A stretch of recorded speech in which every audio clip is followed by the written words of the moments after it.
तुमच्या आयुष्यामध्ये कोण येणार आहे, कुठल्या महिन्यात येणार आहे, कुठल्या दिवशी तुम्हाला तो भेटणार आहे हे सुद्धा काढतायत. ज्यावेळेस आपल्या कुंडलीमध्ये पंचमेश प्रखर असेल, सुंदर स्थितीमध्ये असेल, तर त्या व्यक्तीला तिच्या मनासारखाच जोडीदार मिळतो. हे जो मिळणारा जोडीदार आहे तो चांगला मिळावा म्हणून आज सांगितलेली जी छोटीशी टीप आहे, श्री हरींचं नामस्मरण. जर तुमची पुरुष पत्रिका असेल तर तुम्ही लक्ष्मी देवीचं नामस्मरण वाढवायचं आहे, आणि तुम्ही जर स्त्री असाल, वधू असाल, तर तुमच्यासाठी श्री हरींचं नामस्मरण तुम्ही वाढवायचं आहे. तुमच्या आयुष्यामध्ये मिळणारा पार्टनर तुम्हाला हवा तसा नक्कीच मिळू शकतो.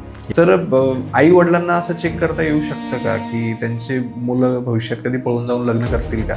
ज्यावेळेस तुमची महादशा एक तर सप्तमेशाची चालू असेल, अंतर्दशा राहू आला आणि प्रत्यांतरदशेमध्ये चंद्र आला, मनाने सांगितलं मला पळून जाऊन करायचंय, मला काहीतरी आत्ताच निर्णय घ्यायचा आहे, राहू तुम्हाला प्रवृत्त करतो, कल्पनाशक्ती देतो कसं जायचंय. की रिलेशनशिपमध्ये आजकाल चिटिंगचं प्रमाण खूप वाढलंय.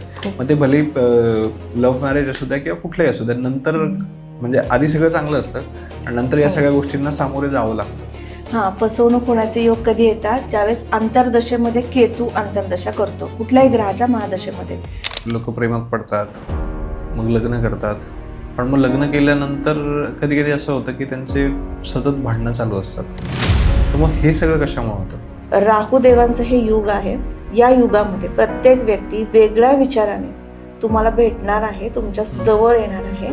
त्यामुळे आता गरज आहे तुम्ही अध्यात्माकडे जाण्याची, अध्यात्म स्वीकारण्याची.